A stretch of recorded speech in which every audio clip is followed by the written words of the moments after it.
બની જાય। અમારો પણ પાછળ થળથળિયામાં એક નાનો કણો એવો મહિલા મંડળ છે, એમે અમે દર 11 સત્સંગ કરીને આવો કાર્ય કરીએ છીએ। જ્યારે અમારા પાસે પોચ થાય કે આટલા રૂપિયા થાય છે કે આપણે 5 રૂપિયાની ગાયોને કાંઈ પણ ચારો છે કે ગોળ છે કે ભૂસો છે લઈ આપી, કૂતરાઓને રોટલા ખવડાવીએ છીએ।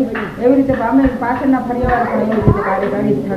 આપણે જિંદગીમાં તેવા રચ્યા પાચ્યા છીએ કે કોઈની પાસે ટાઈમ જ નથી, પણ જો તમારા માટે થોડોક કાંઈ કરવું હોય તો આવો ધર્મદા કરો કે આવા સેવા કાર્યમાં થોડોક ટાઈમ આપો, ભલે કાંઈ નહીં તો અડધો કલાક આપો, કલાક આપો, તમારા જેવી રીતે જેને ટાઈમ મળે એવી રીતે સેવા કાર્યમાં ફાળો આપો, તો એનો અમે કહેવા માંગીએ છીએ। 20 વર્ષ થઈ ગયા સત્સંગ કરીએ છીએ, એમાં બધું સંક્રાંતના રખિયા જમાડીએ છીએ, એમાં બધા પૈસા ભેગા કરી બધાનો સત્સંગમાંથી ફાળો કરીને એમાં ગાયોને ચારો નાખીએ છીએ।